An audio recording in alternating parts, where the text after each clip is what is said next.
Ephesians 5:23 says the husband is the head of his wife. Genesis 2:18, and God said, "It is not good that man be alone. I will make him a helpmeet." Concerning roles in marriage, scripture is the foundation upon which we build, not our tradition and societal cultures. When we operate from the place of scripture, we find peace and security. Two of the clearest templates about roles in marriage is seen in the two scriptures I just quoted. But when we start taking them out of context or giving them special meaning to suit us, frustration comes in. God designed marriage, putting hierarchy in place. He made the man the leader and his wife the assistant leader. This means the man must take the initiative to lead in every aspect of the home, while the woman assists him. Men are different, likewise women, having unique wiring for the unique and diverse assignment God will have them function in. And because marriage is not just for companionship, but it's a partnership sealed by covenant, the both must bring in their unique, not necessarily equal strength to make the marriage work. No two marriages are the same. Never compare your marriage with any other person's own because of the unique assignment they were designed for. God wired everyone differently and uniquely. And in marriage, I must tell you, if marriage is going to work, you have to watch out, take the responsibility to watch out for that uniqueness in your partner, to ensure that you help them harness it. One of the reasons why some marriages fail is because most people look onto other people's marriages as a template rather than scripture. On the other hand, some people focus on the weaknesses instead of the strength or the uniqueness of their marriage. You must never compare your marriage with others. Likewise, the shared roles in marriage. And because we've grown to know some things as culture and tradition, does not make it scripturally correct. Roles in marriage are not gender-based, but strength-based. Roles in marriage are not gender-based, but strength-based. It is the coming together of strengths that make marriage work, not the coming together of roles. If a woman is more managerial in finance and has more business orientation than the man, then she should take the lead there. And then if the man is more better in specific areas in the home, then he should lead. Sometimes it is our ego that won't allow us to accept some certain things in order for the marriage to work. The core of marriage is to maintain peace and to fulfill the divine assignment it was meant for. Come to think of it, we see the woman in Proverbs 31. Her skills, her diligence were as a result of her strength, and it was a sign that she functioned under the leadership of her husband. Her husband had identified her strength and projected her in the line of her strength. She brought so much results because she functioned in her uniqueness. The husband could take the glory of her results. Why? Because he had adequately provided leadership for her to function in her unique strength. So marriage is partnership, not competition. Let's take for instance, knowing that every marriage is coming together to fulfill a particular assignment. Every God-ordained marriage is coming together to fulfill divine purpose.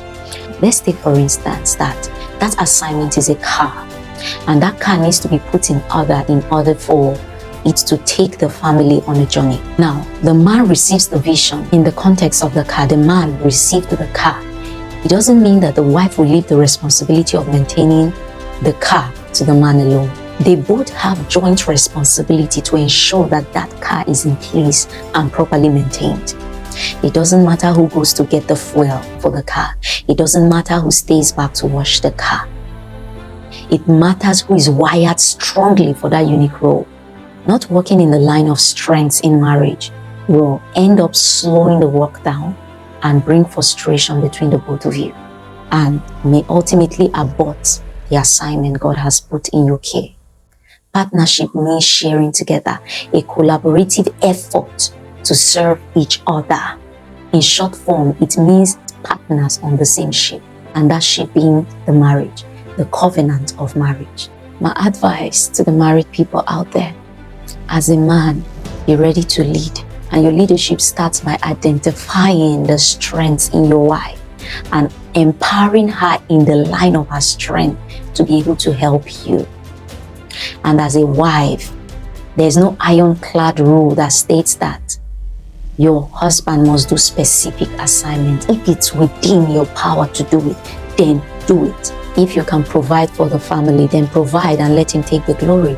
It is called partnership. There are also times where the two must go out of their way to get certain results done in the marriage and to maintain the peace in that marriage. It is called sacrifice. Every God-ordained marriage is tied to an assignment, a divine purpose. So each person has equal responsibility to ensure or to see to it that the purpose is fulfilled. When you were single, you practically did everything yourself. This was because you needed to take responsibility of your life and to be a responsible individual. So the act of responsibility does not change when you get married. As a single guy and a lady, you must flex your muscle in all aspects of life to take responsibility of your life first before someone comes into the picture. So with the same passion, be ready to take responsibility in your home when you finally get married.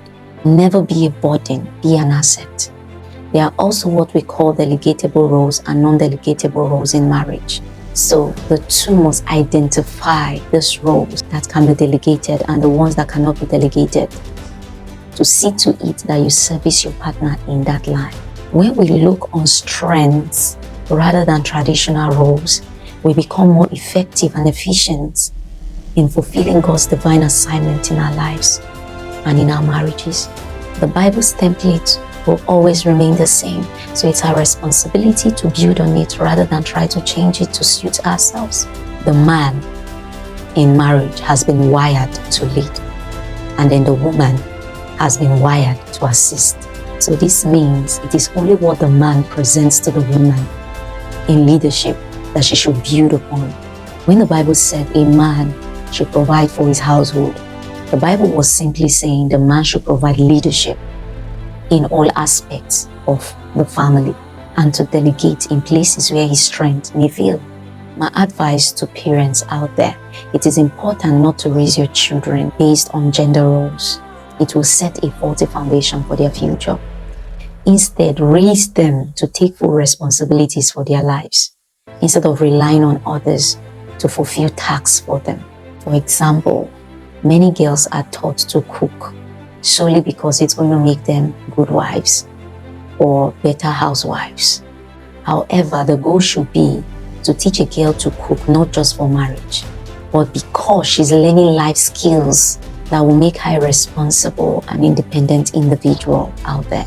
Also, boys should not be excused from basic house chores like washing dishes, washing their own clothes, clearing up their plates, or leaving it for their sisters to do it. This reinforces an unhealthy dependence on others. And when they grow with such culture, it becomes very difficult to correct, and it becomes a problem subsequently in marriage. Boys, like girls, should be taught to manage responsibilities and take charge of their lives, learning everything they need to learn to become responsible individuals.